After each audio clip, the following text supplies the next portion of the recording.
Assalamualaikum warahmatullahi wabarakatuh. Sebelumnya saya di sini akan memperkenalkan diri. Perkenalkan, nama saya Emilia dari STIE Asa Anggana Garut, Prodi D3 Keuangan dan Perbankan. NPM saya 2213115. Nah, di sini saya akan menjelaskan sedikit tentang manajemen jasa bank. Nah, jadi manajemen jasa bank adalah semua aktivitas bank, baik secara langsung maupun tidak langsung, yang berkaitan dengan tugas dan fungsi bank sebagai lembaga intermediari, yaitu lembaga yang memperlancar pembauran transaksi perdagangan, sebagai lembaga yang memperlancar peredaran uang, serta sebagai lembaga yang memberikan jaminan kepada nasabahnya, baik memberikan keuntungan secara langsung bagi bank dalam bentuk finansial ataupun non-finansial. Nah, selain jasa bank, di sini juga ada transfer. Jadi, transfer adalah suatu kegiatan jasa bank untuk memindahkan sejumlah dana tertentu sesuai dengan perintah si pemberi amanat yang ditunjukkan untuk keuntungan seseorang yang ditunjukkan sebagai penerima transfer, baik transfer uang keluar atau masuk yang mengakibatkan adanya hubungan antar cabang yang bersifat timbal balik. Jadi artinya bila satu cabang mendebit, cabang lain mengkredit. Dalam kegiatan transfer ini juga pengiriman uang biasanya dipisahkan dalam rupiah dan dalam valuta asing.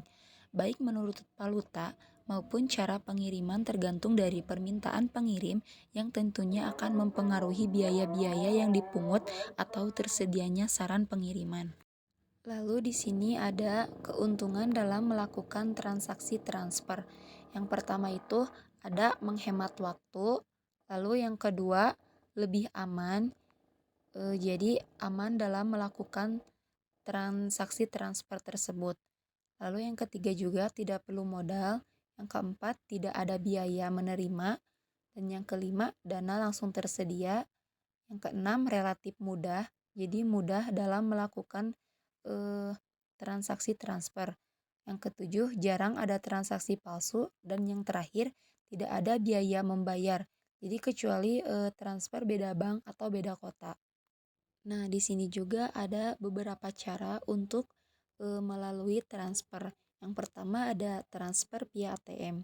Jadi, jika kita sudah mempunyai tabungan dan kartu ATM, kita dapat melakukan transfer melalui mesin ATM yang sudah tersedia. Kita hanya perlu memasukkan kartu ATM tersebut, kemudian kita mengisi kode PIN ATM, dan selanjutnya prosedur untuk transfer akan tertera pada layar ATM. Lalu yang kedua ada transfer via mobile banking. Sama saja dengan transfer via ATM, cuman transfer via ATM mobile banking mah kembangan dari layanan ATM, yaitu nasabah dapat melakukan proses transfer melalui telepon genggamnya. Jadi bisa melalui telepon memiliki aplikasi mobile banking untuk melalui telepon genggam. Biasanya tidak semua telepon genggam memiliki aplikasi untuk mobile banking sebuah bank. Maka terlebih dahulu kita harus mengisi aplikasi itu ke dalam telepon genggam kita. Kemudian awalnya kita harus registrasi di mesin ATM terlebih dahulu, dan proses selanjutnya langsung dikerjakan dalam aplikasi mobile banking di telepon genggam kita. Lalu yang ketiga ada transfer via internet banking. Berbeda dengan transfer via mobile banking, transfer via internet banking mah bukan menggunakan telepon genggam, tetapi menggunakan internet untuk mengaksesnya. Prosedurnya sama seperti transfer via mobile banking, yaitu nasabah harus registrasi awal di mesin ATM. Selanjutnya yang keempat ada transfer via setoran tunai di bank. Jadi khususnya untuk orang yang belum memiliki akun di sebuah bank, transfer tetap bisa dilakukan, tetapi dengan cara kita langsung datang ke bank terkait, kemudian kita mengisi formulir aplikasi untuk transfer dan menyerahkan uang transfernya beserta formulir yang telah diisi kepada teller tersebut. Di sini juga ada keterlambatan dalam transfer. Yang pertama itu alamat si penerima tidak mendukung. Jadi kurang jelas. Mungkin ada kesalahan juga dalam penulisan nasabah yang kurang jelas atau bank yang salah mengetik. Dan yang kedua, bank terlambat mengirimkan surat atau telegram. Dan yang ketiga, si penerima terlambat mengambilnya ke bank pembayar. Keenam, telegram yang dikirim cacat. Dan yang terakhir, bank pembayaran terlambat memberitahukan kepada si penerima tersebut. Selanjutnya di sini ada Safe Deposit Box. Safe Deposit Box merupakan jasa-jasa bank yang diberikan oleh bank kepada para nasabahnya. Terus jasa Safe Deposit Box juga dikenal dengan nama Safe Locket. Safe Deposit Box berbentuk kotak dengan ukuran tertentu dan disewakan kepada para nasabah yang berkepentingan untuk menyimpan dokumen-dokumen atau benda-benda yang berharga. Terus pembukaan SDB juga dilakukan dengan 2 buah anak kunci, di mana satu pihak pemegang kunci adalah bank dan pihak lainnya adalah nasabah yang menggunakan jasa Safe Deposit Box. Lalu di sini juga ada jasa-jasa Safe Deposit Box. Yang pertama itu ada biaya sewa. Biaya sewa yang besarnya tergantung ukuran box yang diinginkan serta jangka waktu sewanya. Biaya sewa dibayar biasanya per tahun. Lalu yang kedua, setoran jaminan merupakan biaya pengganti apabila kunci yang dipegang oleh si nasabah hilang dan box harus dibongkar. Tetapi jika terjadi kesalahan, maka Safe Deposit Box tidak diperpanjang, setoran jaminan dapat diambil kembali. Selanjutnya di sini ada clearing. Clearing adalah suatu metode pemindahan atau transfer uang dari satu rekening ke rekening lainnya.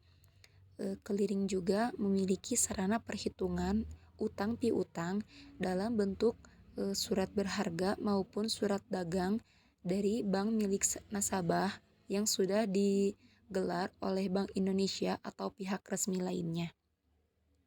Di dalam dunia perbankan terdapat istilah clearing yang sering kali kita dengar. Ketika seseorang mentransfer uang dari suatu rekening bank ke rekening bank yang berbeda, misalnya dari Bank BCA ke Bank Mandiri dan sebaliknya, maka terjadilah proses clearing. Secara umum, clearing juga melibatkan lembaga keuangan yang memiliki pemodalan yang kuat yang dikenal dengan sebutan mitra pengembang sentral atau dalam istilah asingnya yaitu dikenal dengan central counterparty.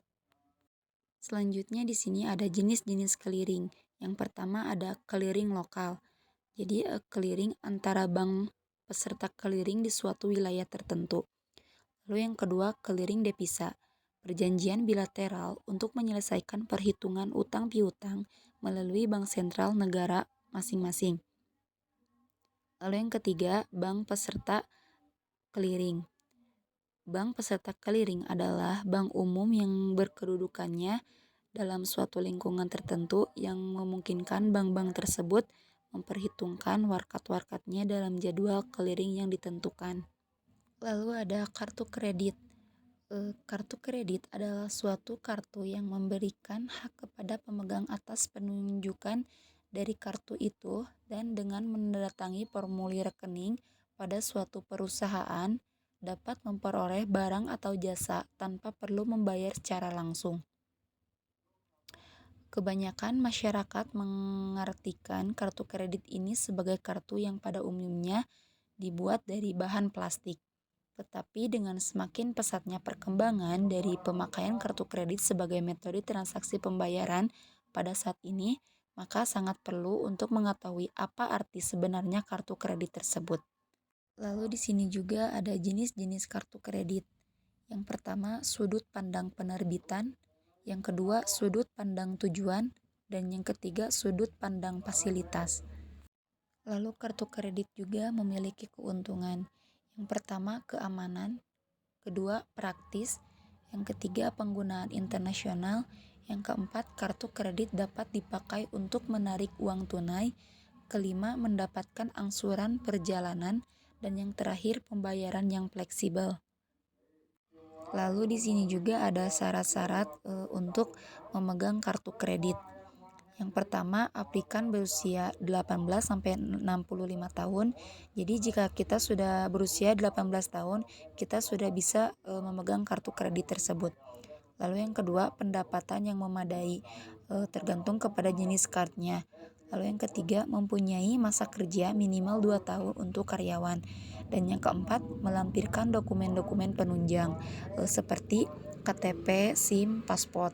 Lalu kartu keluarga, foto, surat keterangan penghasilan atau slip gaji, lalu rekening koran 3 bulan terakhir atau fotokopi buku tabungan atau deposito, lalu akte pendirian, lalu surat izin usaha perseroan, lalu surat izin praktik, dan surat jaminan pribadi atau perusahaan.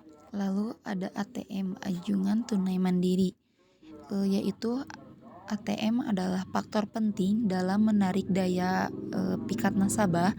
Nasabah pada umumnya juga akan memilih salah satu bank yang memiliki tingkat pelayanannya yang baik dan memuaskan. Terus pelayanan yang diberikan oleh pihak bank kepada nasabah tidak hanya dari posisi pelayanan teller dan customer service saja, tetapi harus dilihat juga dari segi penganekaragaman produk bank dalam meningkatkan pelayanan ATM-nya.